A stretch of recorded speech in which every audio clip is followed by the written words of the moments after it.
también, tú, Empédocles, otro tiempo, sorbiéndote la llama transparente de inmortales ardores, purificaste el cuerpo. No diré que te echaste voluntario del Etna entre los ígneos manantiales, pero sí que, queriendo desaparecer, caíste no queriendo. A través de estos versos nos pone al corriente Diógenes Laercio en su vida, opiniones y sentencias de los filósofos más ilustres del trágico destino de uno de los filósofos más relevantes de la Magna Grecia, Empédocles de Agrigento. De él se dice que al final de sus días, creyéndose un dios en virtud de lo extraordinario de su vida y de sus obras, se arrojó al Etna. El volcán, para sorpresa de propios y extraños, escupiría poco después una de las sandalias del filósofo. Como suele suceder con las vidas de los filósofos de la antigüedad, en el caso de Empédocles, el halo de lo legendario hace difícil discernir entre los hechos reales y lo meramente fabulado. Parece ser cierto que Empédocles nació y vivió en Agrigento, alrededor del 490 a.C., en el seno de una familia acomodada. De él afirmaba Aristóteles que inventó la retórica, mientras que Zenón le atribuía la concepción de la dialéctica. Sí sabemos que perteneció a la aristocracia de Agrigento y sí sabemos que tuvo una participación política destacada. De hecho, durante mucho tiempo los críticos han argumentado a favor del compromiso democrático de Empédocles el hecho de que en sus fragmentos se describiera a sí mismo como una persona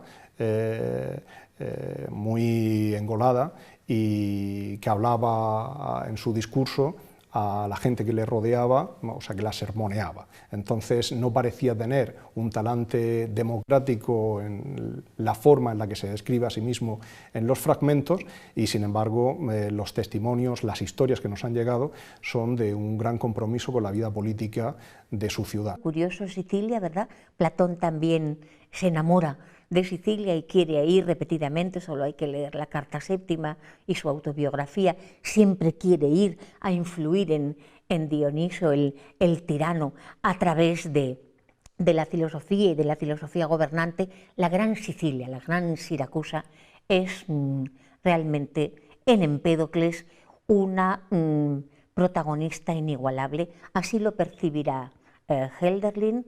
A través de la muerte de Empédocles, Hölderlin se hace empedocliano directamente. Hölderlin dice que Empédocles es Dios, que es un Dios como lo es Jesús de Nazaret y como lo es Hércules. Los grandes benefactores de la humanidad son Empédocles, Hércules y Jesús para Hölderlin, a causa de la isonomía, de la igualdad. Claro, él es, junto con Saint-Clair, un revolucionario, pero no está de acuerdo en que se entronice solamente al hombre. La historia de la humanidad tiene que acoger a la naturaleza y tiene que acoger igual a la polis, igual a la palabra, de manera que su figura es Empédocles. Estos semidioses, hijos de un dios y una mortal, son los benefactores de la humanidad y los que más han sufrido, los que más han comprendido el dolor de lo humano. El conocido como Valle de los Templos es una muestra todavía visible en la actualidad del esplendor que logró la ciudad de Agrigento. Un desarrollo que alcanzó sus cotas más elevadas coincidiendo con la época en la que a Empédocles le tocó vivir. De los suyos afirmaba, según Diógenes Laercio Empédocles, los agrigentinos se deleitan como si hubieran de morir mañana y edifican casas como si hubieran de vivir para siempre. La prosperidad de Agrigento, así como de la mayor parte de la polis de la conocida como Magna Grecia, contrasta en estos momentos con la inestabilidad del mundo helénico oriental, constantemente amenazado por el imperio persa. El tiempo de Empédocles será, por tanto, un tiempo marcado por los conflictos bélicos. El contexto histórico, no solamente de Empédocles de Agrigento, sino de la mayor parte de los filósofos de la Magna Grecia, los llamados presocráticos, es la guerra. En ese momento los griegos nacen para la guerra. Eso hace ya tiempo que el maestro de Nietzsche habló de la cultura agonística que caracterizaba a la forma de vida, al bios de los griegos, Pero esta cultura para la guerra, de repente, tiene un encuentro en la filosofía presocrática, en la obra de Empédocles, que irrumpe con un llamamiento en donde filósofo Volac, que es uno de los que mejor han interpretado la obra de Empédocles, ha descrito como un manifiesto.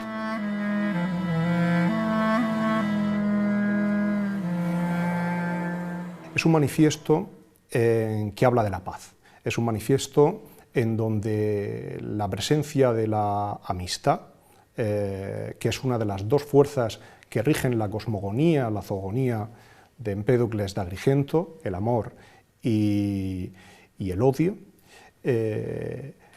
irrumpen en este contexto de la cultura del Agón, de la Grecia que está en ruinas no solamente por la guerra de unas ciudades contra otras, sino por la guerra de los propios griegos entre sí, y todo esto aparece descrito con una palabra que es stasis. La guerra civil, la discordia, es el epicentro de la cultura de los griegos y eso es a lo que responde el manifiesto de Empédocles. Tenemos pues a una figura de marcado perfil público, brillante orador y político destacado, pero además, y según no pocas crónicas, Empédocles sobresale como médico eminente y como no menos extraordinario adivino. Los adivinos no tenían nada que ver con lo que hoy llamamos adivinos. Un adivino, de hecho, las últimas investigaciones, las más importantes que se han hecho en torno al santuario de Delfos, Michael Scott ha dejado muy claro que una de las cosas que no hacían los adivinos era responder una pregunta sobre el futuro. Era, de hecho, en un caso famoso, el rey de Persia hizo una pregunta al oráculo de Delfos sobre qué es lo que iba a estar haciendo él en un momento determinado. Y eso era una muy mala forma de preguntar al oráculo de Delfos, porque tú nunca preguntabas al oráculo de Delfos sobre una cuestión concreta sobre el futuro. Tú preguntabas sobre qué era lo mejor para ti que hicieras ante un acontecimiento del futuro. ¿Es mejor para mí que haga este viaje o no? Esa era la clase de pregunta que tú hacías. Y el oráculo de Delfos, el mantis, lo que hacía el dios, la divinidad, lo que hacía es aconsejarte. Por tanto, la función de los adivinos en la antigua Grecia, o la función de los mantis, y se ha relacionado no solamente a Empédocles, sino también a Parménides con esta figura del iatromantis, era la de un consejero. Y en este sentido, pues sabemos que estas figuras de los adivinos consejeros eran fundamentales para todos los que intervenían en política y en particular para los políticos de la democracia. En 1999 sale a la luz el contenido del conocido como Papiro de Estrasburgo, una serie reconstruida de fragmentos de textos desconocidos hasta la fecha, atribuidos a Empédocles. Desde entonces, este hallazgo ha supuesto un espaldarazo sin precedentes en la comprensión del pensador agrigentino, ayudando a convertirlo en uno de los filósofos presocráticos con más vigencia en la actualidad. Empédocles está de moda. Por un lado, ha sido descubierto, yo diría que es el gran descubrimiento arqueológico material de la filosofía de los últimos siglos, son los papiros de Estrasburgo que reconstruyen muchos de los verbos, de los versos, de los Cazarmoí. Eso es muy conmovedor, se remontan a 1666, casi parece una cifra demoníaca, ¿verdad? Y redescubren a lo largo de la última década del siglo XX, dando lugar, por lo tanto, a un renacimiento de Empédocles en el siglo XXI, desde 1990 hasta 1999, en que se publican muchos de los versos que habíamos perdido de los Cazarmoí. Una primera aproximación a su forma de escribir inmediatamente nos revela las dotes de Empédocles como poeta. Conocedor de los recursos de los rapsodas clásicos, tanto de Homero como de Hesíodo, Empédocles no se conforma con imitarlos, sino que introduce elementos novedosos de enorme valor. Varias son las obras que se le atribuyen. Sin embargo, solo conservamos fragmentos de dos de ellas. El poema Purificaciones, en el que el poeta se muestra como portador de un mensaje de salvación, y Sobre la naturaleza, un texto en el que Empédocles desarrolla su visión del cosmos, tendiendo puentes entre Parménides y los filósofos milesios. Se asiste con asombro profundo a una poesía intimista, que ya sí tiene en cuenta la singularidad individual y que es un himno a la naturaleza, a lo divino y al hombre, en una correlación de nexo no roto entre physis, la naturaleza soberana, espontánea, autolegislada, con materia viva, inteligente, que desea el bien ontológico de las síntesis mejores, kai logos, que atraviesa la palabra, el lenguaje, aunque no sea autoconsciente, physis, kai logos, kai polis, que no puede desentenderse del descubrimiento democrático de la isonomía, de que todos los seres vivos, también las plantas y los animales y las montañas y los elementos, cada uno a su manera, somos iguales. Esto sigue siendo revolucionario para la ecología contemporánea. Kai bios, en el sentido también de la salud, de manera que el logos, la palabra, el lenguaje, la physis, la naturaleza, la polis, la ciudad y el ordenamiento de la ciudad, y también la salud del alma, de la psique y de la naturaleza toda, están imbrincadas en un nexo que no puede ser roto en ninguna de sus dimensiones, porque, para decirlo con Empédocles, o nos salvamos todos o no se salva nadie. Con Empédocles, quizás podríamos decir que la relación que tiene Aristóteles con Empédocles es de una naturaleza muy cercana a la que tiene Platón con Parménides. La discusión es constante y hay muchos elementos que encontramos en la filosofía de Empédocles que van a ser constituyentes de la filosofía aristotélica, y a través de Aristóteles van a tener una influencia fundamental en todo el desarrollo del pensamiento occidental. Quizás uno de los elementos más conocidos sea precisamente lo que tiene que ver con la teoría de los elementos de Empédocles. En realidad, Empédocles no habla de elementos, ese es el concepto que le da Aristóteles, él habla de raíces, pero es importante también subrayar que estas raíces de las que habla Empédocles, las 4 raíces, el fuego, la tierra, el agua, el aire, para Empédocles son divinas. Lo novedoso de Empédocles radica en la afirmación de que estos 4 elementos son igualmente originarios e imperecederos. Estos elementos estarán a su vez asociados a diferentes divinidades. Fuego, tierra, agua y aire serán Zeus, Hefesto, Hera, Nestis, Éter, Aidoneo. De esta manera no excluye Empédocles el elemento olímpico, un recurso narrativo de enorme fuerza plástica, así como de incalculable valor pedagógico para la filosofía de su tiempo. Si seguimos por partes, los rizómata, las raíces vivas, ¿verdad?, por sí solas no dan lugar a las combinaciones. La imaginación poética creativa de Empédocles asume de Parménides y de los milesios que no hay muerte, no hay corrupción, ni hay generación absolutas. Lo que hay es muerte y generación de la síntesis de las composiciones.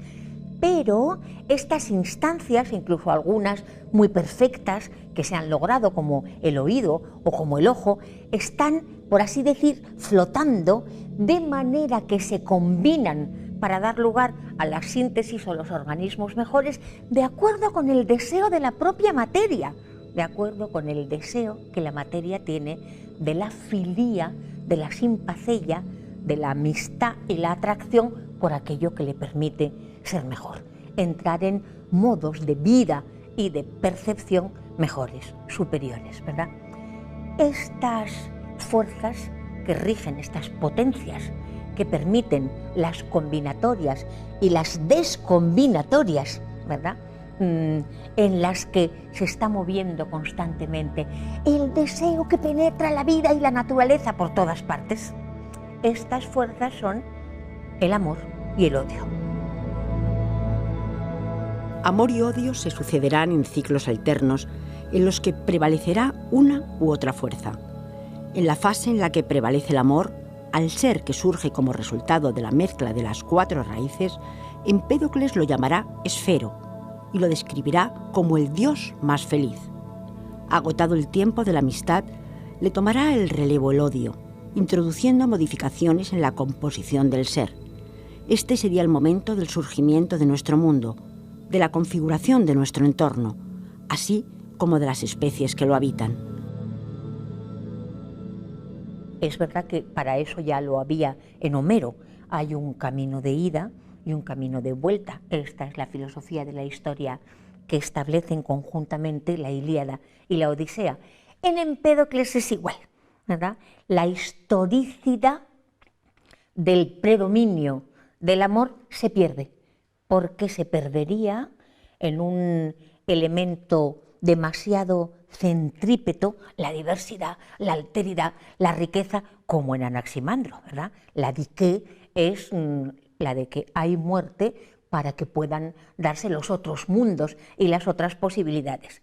Aquí entonces el imperio del amor, de lo bienaventurado, de la felicidad, de la no discordia, es interrumpido, roto, establecido en pluralidad por odio, por neikos, que sin embargo a medida que va progresando da lugar a que haya todo fragmentos disyuntos, donde cada vez es más difícil el establecimiento de la armonía. Así pues, Empédocles tiene desde el principio en cuenta la velocidad, la intensidad, el predominio de cada una de las instancias a la hora de la síntesis, porque tiene en cuenta un contexto histórico de la historia del mundo, en la cual, naturalmente, también está el hombre. Por lo tanto, en cuanto a la historia del mundo, hubo un predominio del amor, un progresivo predominio del odio y un momento en que se vuelve, en que se retorna, en que se sabe que hay que volver al ideal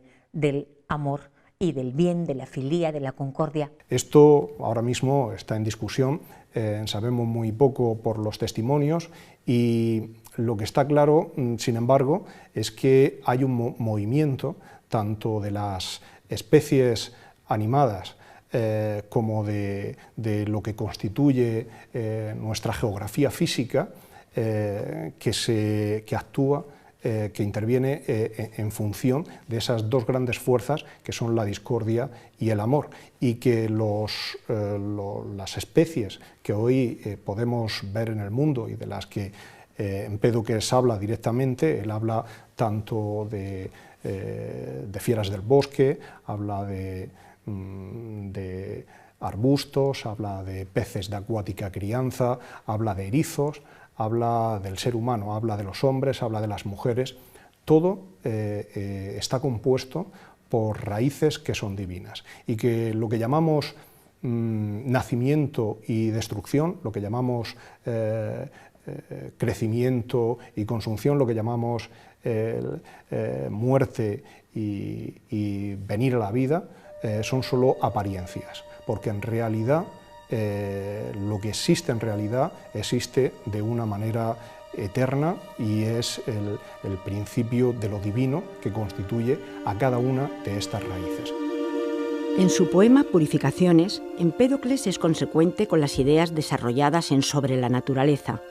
Reitera en sus versos que tanto nacimiento como muerte, tal y como los entendemos, son conceptos falsos.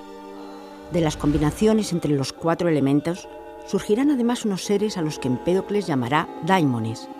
Estos daimones, expulsados del estado de felicidad en el que habitaban cuando reinaba la amistad, se ven obligados a introducirse y transmigrar por entre las diferentes formas de vida mortal, ya sean estas animales, vegetales o seres humanos. Hay un fragmento en donde Empédocles lo describe muy gráficamente, sino que nos encontramos la descripción del reino de la discordia, en donde estos daimones se encarnan y de cómo a través de su influencia o de la manera en que estos daimones se dejan relacionar por el influjo del amor, podemos pasar a un reino diferente, al reino de la amistad, un reino que él describe de una manera muy gráfica y, como decía antes, muy ecológica, porque en este reino no se producen nefandas carnicerías de toros, sino que se produce una convivencia donde todos los altares, en lugar de producirse los sacrificios que estaban tan a la orden del día en la antigua Grecia, se producen sacrificios con ofrendas de incienso, de flores, de vegetales. Y aquí es donde, en efecto, Hölderlin verá el gran antecedente de la revolución cristiana de Cristo, de Jesús, de Jesucristo, contra todo sacrificio cruento. Dice Empédocles, cuando estemos hacia lo bienaventurado, tenemos que ofrecer pinturas de animales, oro que sea el, ¿cómo se llama? El néctar de las abejas, o incienso, digamos cómo se nota aquí ya la epifanía, ¿verdad? Incienso de perfume agradable, pero lo que sí agrada a lo divino, lo que sí permite la restitución del reino de la isonomía, es que se trate a todos los seres vivos, a todos los seres animados, también a los elementos, pero a los animales, a las plantas, se les trate como iguales, en una legislación universal. De nuevo vuelve uno a entender por qué el eterno retorno de Nietzsche es el de lo igual, es la isonomía entre todos los seres vivos, lo único que restituirá el que podamos abandonar las tinieblas de la ferocidad, de la guerra, de la escisión, de los pedazos, de los trozos que ni siquiera llegan a constituir síntesis. De un tiempo a esta parte, Empédocles es uno de los pensadores presocráticos que más interés suscita en el ámbito académico. Lo cierto es que el alcance de su pensamiento es inabarcable, así como difícil de cuantificar su influencia en los más diversos campos del conocimiento. Si tomáramos, por ejemplo, la descripción del proceso a través del cual, según Empédocles, los elementos se combinan, dando como resultado el surgimiento de las diferentes especies conocidas, no resulta difícil atisbar un claro anticipo de la teoría de la evolución de Darwin. Por otra parte, y durante siglos, los principios a través de los que Empédocles explicaba el funcionamiento del cosmos sirvieron como base del corpus teórico de la medicina, que veía en el cuerpo humano una representación a escala del universo. Recientemente, la conocida como teoría queer, crítica con la tradicional división binaria entre géneros, así como algunos movimientos ecologistas, también han buscado inspiración en el pensamiento del agrigentino. Hay entre el descubrimiento impresionante del papiro de Estrasburgo y de los versos de los Khazar-Moí y la ecología queer, hay un intermedio que afecta profundamente a la ontología hermenéutica, y es el redescubrimiento de Hölderlin, la muerte de Empédocles, la comprensión de Empédocles como un adivino, sabio. Nietzsche, retomando todo esto, dirá en el Zaratustra, respondiendo a los Khazar-Moí: ahora se trata de ser médicos del alma y del dolor de los hombres, adivinos de los oráculos interpretativos de un mundo mejor, y cantores de himnos, porque en esta dimensión, en cantar, en la afirmación de lo divino y lo sagrado de cada vida de la naturaleza, está justamente la culminación del lenguaje y de la polis. Y, por supuesto, hay en Empédocles un mensaje muy contundente de la necesidad de sacralizar todas las formas de vida, que hoy quizás somos herederos de un pensamiento laico, en donde hemos considerado que el elemento religioso no tenía nada que ver con las relaciones con la naturaleza, o que debíamos de proteger a la naturaleza con independencia de cualquier concepción religiosa. Sin embargo, lo que estamos comprobando es que todas las sociedades que han sido capaces de ver en el resto de las naturalezas animadas algo divino, algo que nos ponga en comunidad con ellos y que trascienda, y que ese algo divino sea precisamente la propia vida, lo que permanece después de la muerte de cada una de los individuos singulares que componen nuestra especie. Lo que hay en nosotros de divino, según Empédocles, sería ese momento de eternidad que está presente en cada uno, es decir, la vida que se preserva a través de cada uno de los ejemplares de la especie. Y Heidegger, dedicando en un texto maravilloso que se llama Poéticamente habita el hombre, un último poema, cuando termina el texto, a Hölderlin y a Empédocles, dice así, y no me resisto a leerlo. Le llama la visión, ¿verdad? Esto es lo que podemos atisbar de lo que es el retorno. Cuando a la lejanía se va la vida, habitando de los hombres, donde en dirección a la lejanía resplandece el tiempo de los sarmientos, está también la vacía campiña de verano. El bosque aparece en su imagen oscura. Que la naturaleza complete la imagen de los tiempos, que se demore, que ellos pasen deslizándose veloces, es por su perfección. La cumbre de los cielos brilla. Entonces, para los hombres, como las flores coronan los árboles.